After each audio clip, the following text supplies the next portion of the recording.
എന്താടി കാലത്തന്നെ വല്ല മുതലക്കണ്ണീർ ഒളിപ്പിച്ചുകൊണ്ട് നിൽക്കണത്? എനിക്കൊന്ന് എന്റെ വീട്ടിൽ പോണം. അമ്മ വിളിച്ചിട്ടുണ്ടായിരുന്നു. അച്ഛനെ തീരെ സുഖമില്ല.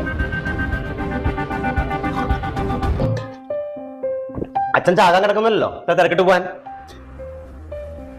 എനിക്ക് പോണം, എന്തായാലും പോയേ പറ്റൂ. ഓ, നീർക്കോലിയും പത്തി വിടർത്തി തുടങ്ങിയാ? നീ ഇപ്പൊ എങ്ങോട്ടും പോണ്ട. ഞാൻ അമ്മയോടല്ല, ഞാൻ എന്റെ ഭർത്താവിനോടാ പറഞ്ഞത്.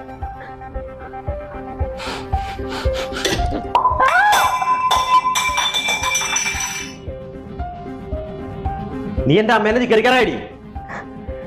ഞാൻ എന്ത് ധിക്കാരാ കാട്ടിയെ?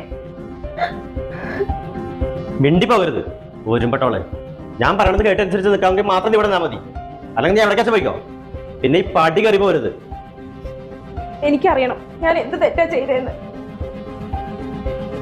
ഞാൻ ശരിക്കും ആരാ നിങ്ങളുടെ